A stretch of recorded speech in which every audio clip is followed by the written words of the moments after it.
Hello, welcome back to my channel. My name is Emma, also known as Made in the Moment. Today I'm going to be showing you how to hold your needles and how to tension your yarn when you're first learning how to knit. This is obviously kind of the first challenge that you have to overcome even before you get into learning the stitches or learning casting on or anything like that. So the focus of the video is going to be on keeping an even tension and just figuring out like how you're supposed to orient your hands around the needles. I'm going to be showing you a little bit of knitting English and continental style. Those are just two different ways to hold the needles in your hands and hold the yarn in your hands. A lot of the techniques in this video will be specifically for crocheters who are wanting to learn how to knit, because that is what a lot of my followers are and have requested. So if you crochet already and you're wanting to learn how to knit, then hopefully I'll have a couple of helpful tips in here for you to follow along with. If you're interested in following along with this series, make sure you subscribe to my channel so you don't miss any of my other videos. If you haven't already seen my video, How to Knit, How to Know What You Don't Know, then I recommend you go back and watch that.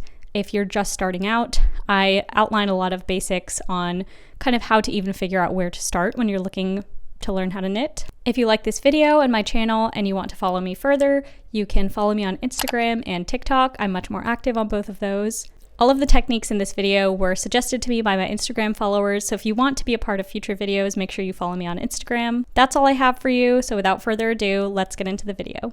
So if you are someone who crochets, I'm going to teach you how to hold your needles and tension your yarn in a way that is similar to how you crochet.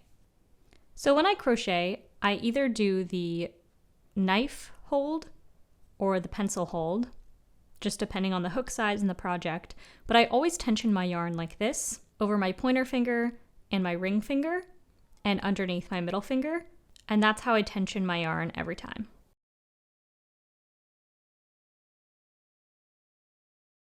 Now when I go to knit, I'm actually going to tension my yarn in the exact same way.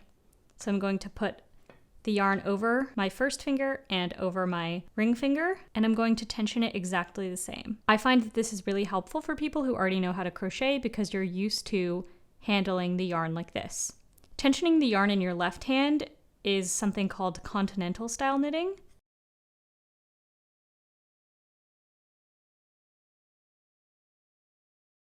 Versus holding it in your right hand, which is called English style knitting. Neither one is particularly superior to the other one. They both just have their different functions. So for me, the easiest way to keep my tension even throughout my entire row is to do continental style knitting, because I know I'm always evenly tensioning it with my left hand. And then it makes it really easy to just pick up the yarn and keep the stitches the same all the way down the row.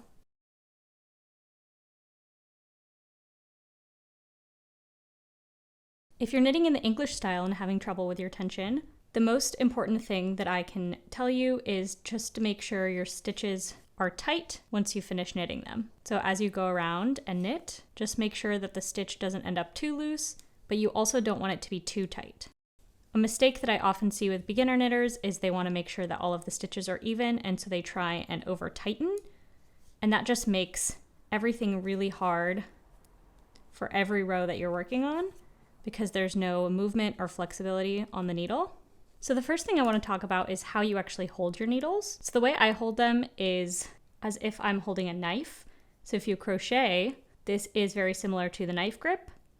You're just going to have to get the feeling down in your left hand. So this is essentially what the grip will be, but then you're just going to loosen it a little bit. So you kind of want to just hold the needles between your thumb and your pointer finger, and you want them to have a little bit of movement. When you bring your hands up to the tip of the needles, even though the bottom of the needle is resting on my pinkies a little bit, most of the actual grip in my hands is just right on the needles in between these two fingers right here, and then it's just lightly resting on the bottom of my hand. If you're knitting in the English style, you want to keep your hands pretty much like this the whole time. When you move to throw the yarn around the needle like this, my pinch transfers from being like this on my left needle to just kind of sitting on my right needle and pinching the left needle in like this part of my hand underneath my pinky. And then I yarn around, grab the needle back into my right hand here,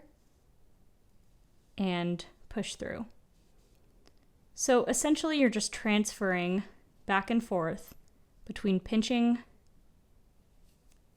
both hands and pinching just one hand.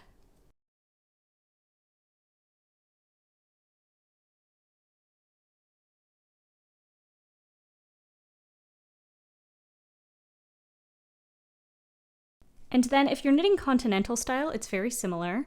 You're just going to have the yarn in your left hand the whole time. You can see the grip is pretty similar, but now I've just shifted the main finger to my middle finger, and my pointer finger is serving as the tensioning. And for continental style knitting, both hands stay on their respective needle the whole time. So I catch the yarn here and bring it through.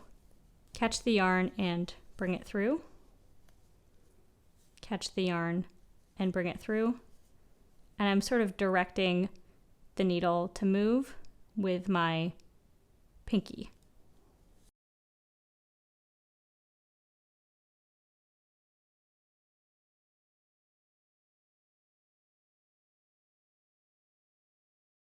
So that is basically it for tensioning your yarn. It's something that takes a little bit of practice, but as you go, especially once you find the tensioning method that is right for you, then it should help keep your tension nice and even. That's it for this tutorial. Let me know if you liked it, and I hope you have a great rest of your day.